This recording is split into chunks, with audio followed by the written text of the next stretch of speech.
할렐루야. 우리 앞뒤 좌우에 계신 분에게 이렇게 물어보겠습니다. 구원 받으셨습니까? 그리고 이렇게 대답하겠습니다. 아멘. 구원 받으셨습니까? 아멘. 기본으로 돌아가자라는 시리즈로 하나님 말씀 증거하고 있습니다. 신앙생활의 가장 기초가 되고 또 궁극적인 목적이 되는 것이 바로 영혼의 구원입니다.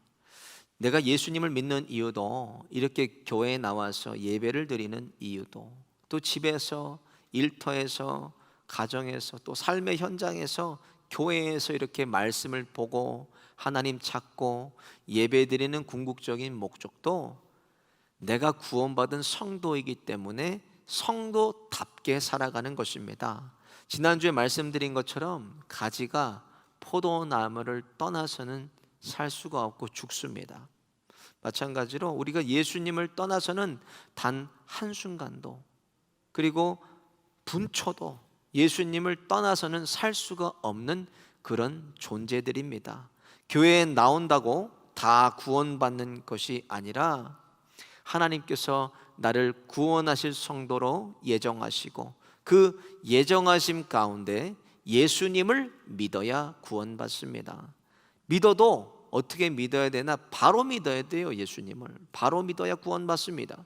예수님 외에는 다른 어떠한 구원받을 만한 길이 없습니다. 그래서 예수님께서 요한복음 14장 6절에 내가 곧 길이요 진리요 생명이니 나로 말미암지 않고는 아버지께로 나아갈 자가 없다고 말씀하셨어요. 예수님만이 나를 구원하실 수 있고, 오직 예수님만이 나를 살리실 수가 있고, 오직 예수님께만 영원한 생명이 있습니다. 아무리 부모가 예수님 잘 믿고 평생을 믿음으로 살아도 그것은 부모의 믿음입니다. 또 우리 자녀가 믿음이 좋아서 매일매일 기도하고 또 우리를 위해서 매일매일 날마다 부르짖고 기도한다 그래도 그것은 자녀의 믿음입니다. 아무리 목사고 장로고 또 권사고 안수집사라도 내 믿음이 있어야 구원받는 것입니다. 로마서 5장 1절에 그러므로 우리가 믿음으로 의롭다 하심을 얻었은즉 우리 주 예수 그리스도로 말미암아 하나님으로 더불어 화평을 누리자 그랬어요. 중요한 것은 현재의 나의 믿음입니다. 과거에 잘 믿었고, 과거에는 뭐 새벽 기도를 매일 하고, 과거에는 날마다 철야를 하고, 뭐 과거에는 금식하고 구역장하고 성가대하고 교사하고 안 해본 것이 없고, 또 앞으로도 할 계획이지만 오늘 나의 믿음의 현주소가 중요한 것입니다. 그것이 나를 구원하는 것이에요. 오늘 본문 말씀은 전도할 때나 예수님을 전할 때나 성경을 얘기할 때나 기독교를 우리가 말할 때 많이 사용하는 구절입니다. 아주 기초가 되고 기본이 되는 구절이에요. 이 우리가 믿는 전부라고 해도 과언이 아닐 정도로 믿고 있는 본질이 요한복음 3장 16절에 그대로 담겨져 있습니다. 시작. 하나님이 세상을 이처럼 사랑하사 독생자를 주셨으니 이는 저를 믿는 자마다 멸망치 않고 영생을 얻게 하려 하심이라. 하나님이 우리를 사랑하셔서 하나뿐인 아들 예수님 보내주시고 죽기까지 이처럼 사랑하신 것을 믿을 때에 영원한 생명을 우리가 얻는 것입니다. 이처럼 사랑하신 그 본질은 바로 예수 그리스도입니다. 그 능력의 이름, 생명의 이름, 그 놀라운 이름, 기적의 이름 예수님을 믿어야 영원한 생명을 얻을 수 있다라는 진리를 오늘 본문에 말씀하고 계신 것입니다. 진리는 죽었다가 살아나도, 천지가 개벽이 되고 하늘이 무너지고 땅이 꺼져도 변하지 않는 절대적인 것을 진리라고 그렇게 얘기를 합니다. 성경에서 제일 먼저 시작되는 것이 어디입니까? 창세기 1장 1절이에요. 시작. 태초에 하나님이 천지를 여기 없습니다.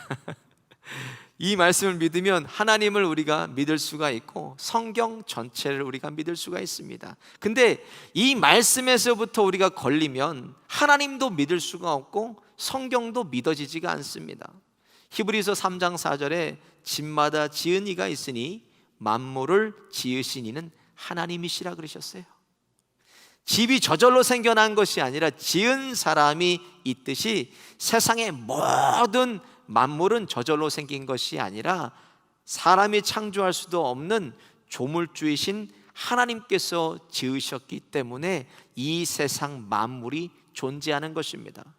인류 최초로 우주선을 타고 또 지구를 통해서 우주 공간에 갔다가 돌아온 구소련의 우주조종사 유리 가가린이라는 사람이 있습니다. 이가 우주를 보고 와서 이렇게 말했다고 해요. 내가 살피고 또 살폈지만 하나님은 보이지를 않았다. 그 이후에 인간 최초로 달에 착륙했다가 달을 밟고 온 닐 암스트롱이라는 사람이 이렇게 얘기했습니다. 하나님이 지으신 세상은 너무나 아름답습니다. 모든 것에서 하나님의 손길을 느낄 수 있었습니다. 이렇게 얘기했어요. 근데요, 하나님이 없다고 얘기한 유리 가갈리는요, 하나님을 진짜로 만났습니다. 그가 없다고 말했던 하나님을 1968년 3월 27일 전투기 시험 비행을 하다가 전투기가 추락해가지고 그가 사망했습니다. 사람이 하나님이 계시다고 해서 하나님이 계시고 하나님이 안 계시다고 해서 하나님이 안 계신 것이 아니라 하나님은 사람이 하나님을 인정하든지 안 인정하든지 하나님은 계십니다. 그리고 하나님께서 모든 만물을 하나님의 손으로 창조하셨어요. 천지 만물을 왜 하나님께서 이 천지 만물을 창조하셨나? 하나님께서 창조하신 이유를 우리가 순리대로 이렇게 천지 창조를 보면 빛, 하늘, 산, 바다, 식물, 해달별, 새와 물고기, 동물, 그리고 마지막에 사람을 창조하십니다. 이 모든 창조물을 순서대로 보면 결국 누가 살 수 있게 하시려고 만드신 것입니까? 사람이 살 수 있도록 사람을 위해서 하나님이 창조하셨다는 거예요. 그리고 마지막에 하나님의 형상대로, 우리 하나님의 모양대로 우리 사람을 창조하셨습니다. 그리고 이 세상의 모든 만물을 사람에게 주시고 다스리고 정복하라고 복을 내려주셨습니다. 창조의 손길에도 무엇이 깃들어 있다는 것입니까? 하나님의 사랑의 손길로 우리를 창조하셨다는 것이에요. 마태복음 7장 11절에 보면 예수님께서 이렇게 말씀하셨어요. 너희가 악한 자라도 좋은 것으로 자식에게 줄 줄 알거든 하물며 하늘에 계신 너희 아버지께서 구하는 자에게 좋은 것으로 주시지 않겠느냐 그랬어요. 하나님은 사람과 영원히 함께 하시려고 우리 사람을 지으셨습니다. 그리고 모든 것을 다 먹게 하시고 모든 것을 다 누리게 하셨는데 한 가지만 금하게 하셨습니다. 선악을 알게 하는 나무의 실과는 먹지 말라고 명하셨어요. 먹는 날에는 너희가 정령 죽으리라 말씀하셨습니다. 왜 그것을 먹지 말라 그랬나? 그것을 먹으면 영원히 우리가 죽기 때문입니다. 그런데 뱀의 유혹에 빠져서 하나님이 금하신 선악과를, 나무 실과를 먹고 우리가 영원히 죽게 되었습니다. 그래서 사람은 다 죽습니다.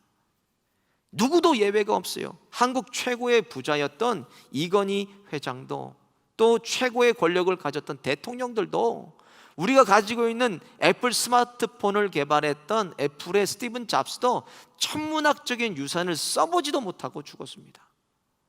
그럼 죽으면 우리가 끝나는가? 그렇게 끝난다면 이렇게 애타는 마음으로, 안타까운 마음으로 우리가 복음을 전하겠습니까? 히브리서 9장 27절에 한 번 죽는 것은 사람에게 정해진 것이요 그 후에는 심판이 있으리니 그랬습니다. 죽은 다음에는 반드시 심판이 있다는 말씀이에요. 그래서 영원한 천국이나 영원한 지옥에서 영원하게 우리가 살게 됩니다. 목회하면서 저는 여러분들의 임종을 지켜보면서 정신이 번쩍 듭니다. 어떤 분은 암 말기예요. 암 말기인데 그것으로 오는 고통과 그것으로 오는 진통 속에서도 늘 가면 평안해요. 늘 평안하시고 또 늘 미소를 잃지 않으시고 그렇게 평안한 모습으로 주님 품에 안기세요. 또 어떤 분은 가는 것이 무서워서 몸부림치고 그냥 고함 지르고 이를 갈고 험악한 모습으로 목사님 살려달라고 그렇게 애원하시면서 가시는 분도 있었습니다. 왜 그럴까? 목사로서 하나님께 또 묻고 또 물었습니다. 근데 제가 내린 결론은 자신이 어디를 가는지 알고 있다라는 거예요. 그래서 이 땅의 시간을 야고보는 4장 14절에 이렇게 얘기합니다. 내일 일은 너희가 알지 못하는도다. 너희 생명이 무엇이뇨? 너희는 잠깐 보이다가 없어지는 안개니라 그랬습니다.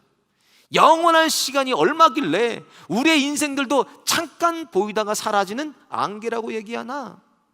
제가 쉽게 설명을 해드리면 여기 지구만한 쇳덩이가 있습니다. 거기에 큰 독수리가 1년에 한 번씩 와서 쪼아요. 쪼는데 그 지구만한 쇳덩이가 다 쪼아서 닳아 없어진다 그래도 그것은 영원한 시간에 비한다면 그건 순간입니다. 또 우리가 미국을 건너올 때 건너왔던 태평양에 그 큰 독수리가 한 번 와서 1년에 한 번 와서 물을 한 모금씩 가져다가 나른다 그래서 태평양의 물이 없어진다면 그것은 영원한 시간에 비한다면 그것도 순간입니다. 그러니까 끝이 없는 게 영원한 거예요. 끝이 없어요.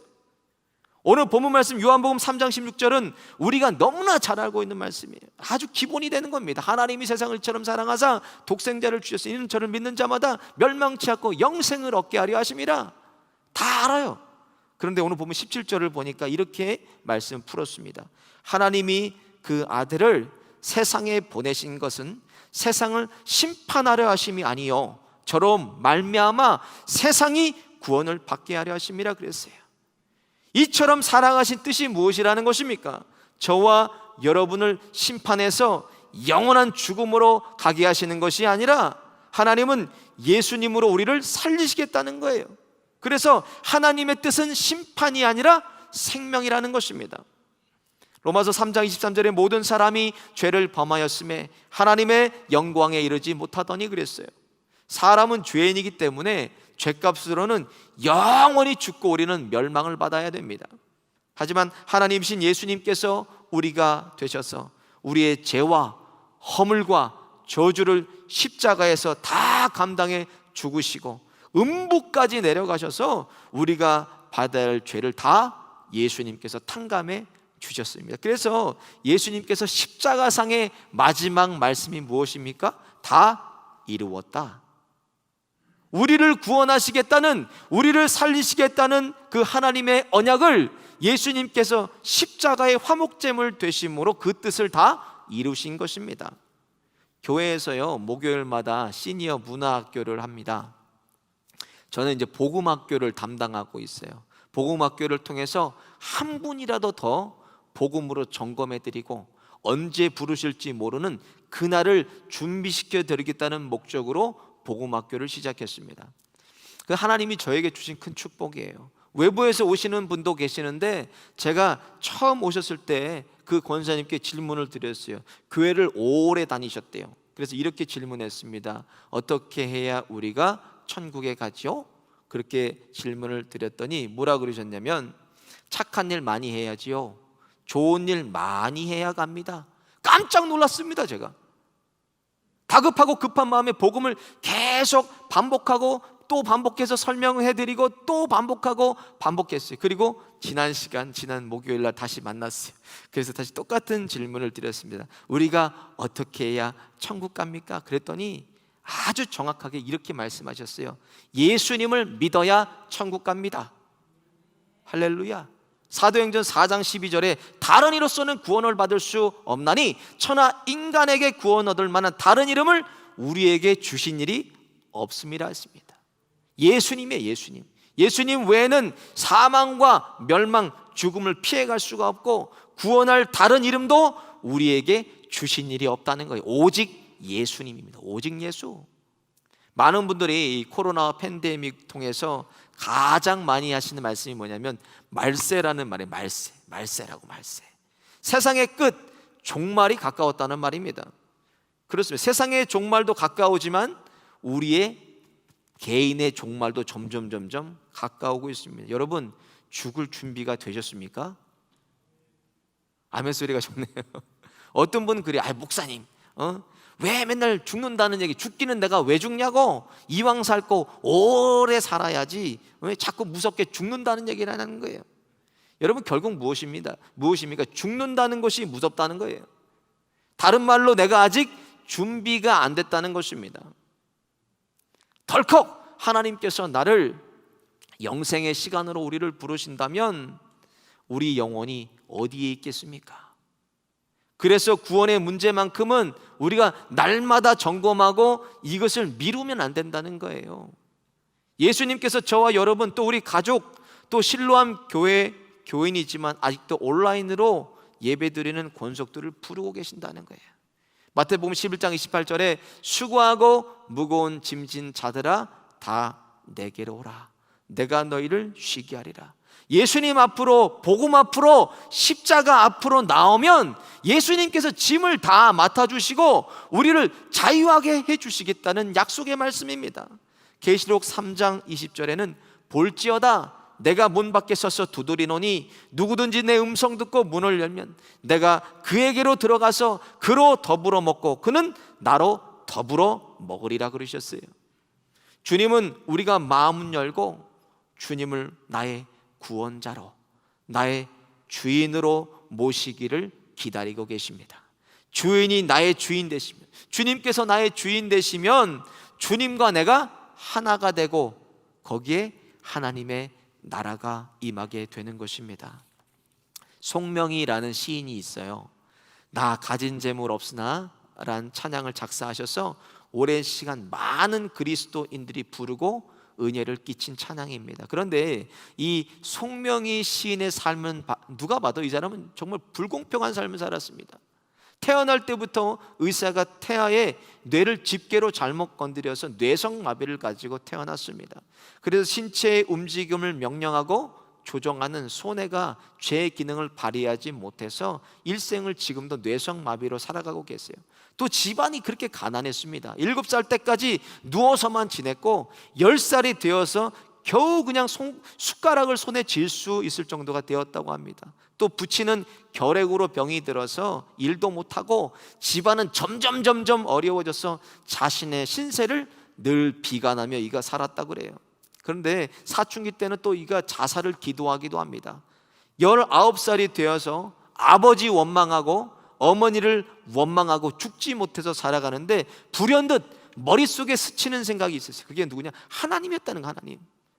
하나님이 살아계신다면 할 수 있는 것이 기도밖에 없어서 필사적으로 하나님 앞에 그가 기도했다고 합니다.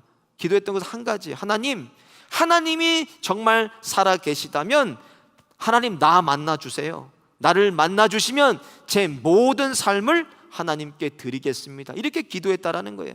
그렇게 기도하는 가운데 이가 하나님을 만났습니다. 빛 가운데 내가 너를 버리지 아니하노라라는 글씨를 그가 보게 됩니다. 그리고 숟가락을 겨우 잡던 손에 볼펜을 쥐고 글을 쓰기 시작해요. 하나님께서 쓰라 그랬대요. 뭐라고 썼냐? 그것이 나 가진 재물 없으나 라는 시를 이가 쓰게 됩니다. 나 가진 재물 없으나, 나 남이 가진 지식 없으나, 나 남에게 있는 건강 있지 않으나, 나 남이 없는 것 있으니, 나 남이 못 본 것을 보았고, 나 남이 듣지 못한 음성을 들었고, 나 남이 받지 못한 사랑받았고, 나 남이 모르는 것 깨달았네. 공평하신 하나님, 나 남이 가진 건 나 없지만 공평하신 하나님, 나 남이 없는 것 갖게 하셨네. 누구든지 예수님께 나아가기만 하면 만나주시고 내 일생이 변화될 뿐만 아니라 영원하게 변화되어서 하나님의 나라를 은혜로 우리가 누리게 되는 것입니다. 그 하나님의 나라가 예수님을 예수님답게 믿음으로 저와 여러분과 우리 가정과 일터와 우리 실로암 교회 위에 임하시기를 예수님의 이름으로 축원드립니다.